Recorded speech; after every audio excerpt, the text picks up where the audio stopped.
This is the Keep Right Op-Ed column of Ralph K. Ginorio, as printed in the Coeur d'Alene Press, April the 4th, 2022.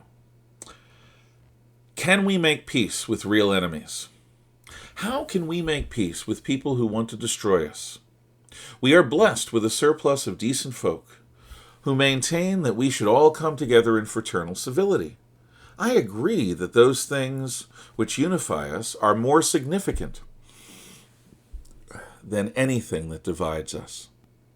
As individuals and as a society, our loyalty to concepts of freedom and human dignity define us more than any petty disagreement over the best ways to apply these ideals to everyday circumstances. Or at least they should. Unfortunately, we often want to win arguments more than solve problems. This is true on the extremes of both right and left. Fundamentalism is how these extremes define themselves. Fundamentalism is a reduction of all the subtleties of human existence to one narrow interpretation of a simple set of rules. To a fundamentalist, adherence to the rules is the only measure of virtue. Any deviation equates to vice. So, fundamentalism is both legalistic and millenarian. Legalism reduces society to a set of clear and enforceable laws. Legalists relentlessly monitor and reward compliance while punishing dissent. Without exception, every tyranny, theocracy, and totalitarian police state in human history is rooted in legalism. Millenarianism is the conviction that the world as it now exists is irredeemably evil and unjust. No compromise can or should be made with this world. People should live as apart from it as possible. Millenarians invest all of their hopes in awaiting an existential crisis that will ultimately destroy the current world order. They wish for a judgment day or revolution that will end human life as we know it. After our world is gone, a utopia will be built in its place, a new world rooted in justice. This millennium, a proverbial 1,000 years of peace, is their only hope for humanity. This equates to an obdurate and thoroughgoing hatred of the world as it is, and for everything in it. The only true love is that reserved for the world to come, and the only permissible companionship is with other millenarians.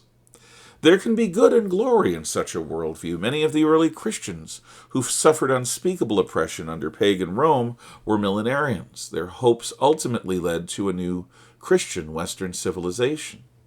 Today, on the right, many Christians retain an essentially millenarian outlook because, for them, the virtues of our American Republic are not significant. They often withdraw from controversies about how best our society might move forward. On the left, most every Marxist, communist, anti-capitalist, BLM supporter, Antifa thug, intersectional feminist, CRT devotee, radical environmentalist, postmodern deconstructivist, social justice warrior, anarchist, and LGBTQ activist is likely to be a fundamentalist, a legalistic millenarian. The woke crave a society with no privacy from their ubiquitous scrutiny, purifying laws, and corrective punishment.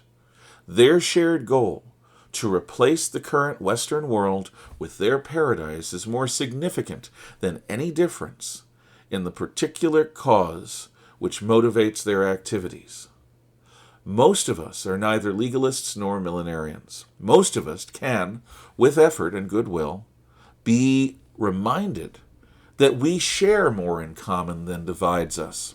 Most of us can happily work for our personal hopes and dreams within a broadly pluralistic American constitutional federal republic. However, we in the majority cannot make real peace with those who see our world as entirely evil. We simply cannot trust those who hate this world and wish its coming end to help us save what is good in this world from what is bad. As much as we may want to, we cannot really make peace with those who are determined to destroy us.